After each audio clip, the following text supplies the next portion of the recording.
What's up, Internet? Today I'm going to bring you a quick tool tech tip. So whenever you might have seen people at a shop working on a car, whenever they're putting wheels back on, everybody always knows you're supposed to torque the lug nuts on your wheels, but very rarely do you ever see technicians grabbing a torque wrench when you're taking wheels off and everything like that. So what are they doing? Well, I had somebody ask me, it's like, well, I saw them having this really long, bright extension. Well, they're probably using one of these. This is a Mac Tools WTE1. Yeah, there might have been another number, but that's gone off, but it's a wheel torque extension. And they just look like really long extensions. As you can see, they get thinner to thicker as they go up. So what are these? Basically, it's a spring. So obviously a thinner spring will turn easier, and then a thicker spring will be much harder to turn. So you put these onto your impact, and the rotational force, as it goes like this, the spring will absorb it and limit the torque. And these each have different torque ratings. The one I used most of the time when I was a mechanic was this one, because it was 100 foot-pounds. And if you look, if it'll focus, it'll tell you that one's 80 foot-pounds. And that's a way that technicians and shops can get wheels on and off quickly and still torque them without ramrodding the lug nuts on there. So let's show you how they work. All right, so obviously you're gonna put your tire on, and then you're gonna start threading your lug nuts on, and I always recommend doing this by hand. You don't wanna put it like on an impact or a power tool or something, just because you don't want it to cross thread.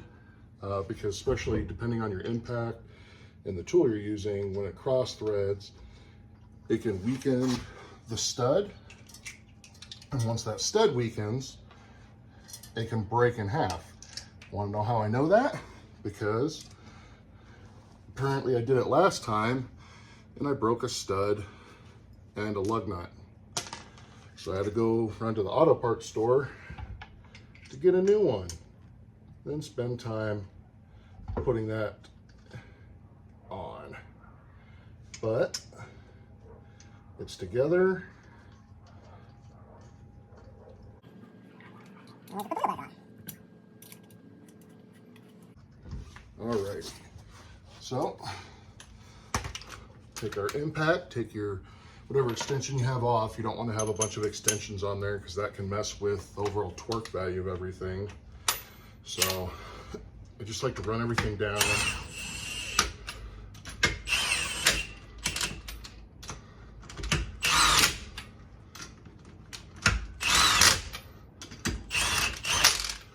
Kind of get everything set before I start hammering on one side. And again, you want to use a star pattern, just like if you were torquing it with a regular torque wrench. Now, if you use headphones or your volume's up, this is going to get loud, but you'll hear the difference in the impact gun when it starts hitting that spring. You hear it? It was going, and then you could see the gun kind of was rattling more than anything.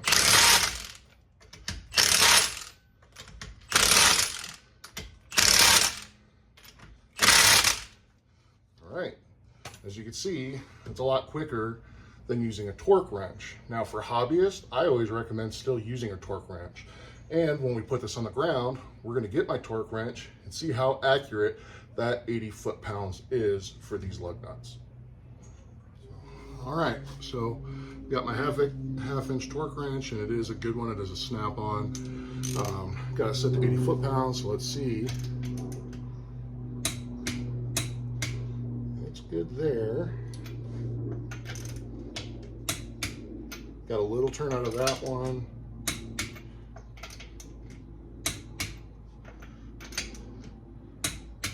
The rest of them seem good. So they might be a little bit tighter than 80, but you know that's at least gonna be the minimum torque that's gonna be on there using that torque stick. So again, I always recommend for hobbyists because torque sticks are designed for time and money. When you're working in a shop and you're getting tires on and off all the time, you need to be fast for flat rate. Where as a hobbyist, I'd go with precision over speed. So that's a tech tip. So now you know what a torque stick is. So now you know what those really colorful things are that the techs are using when they're putting your wheels on in the shop. So till next time.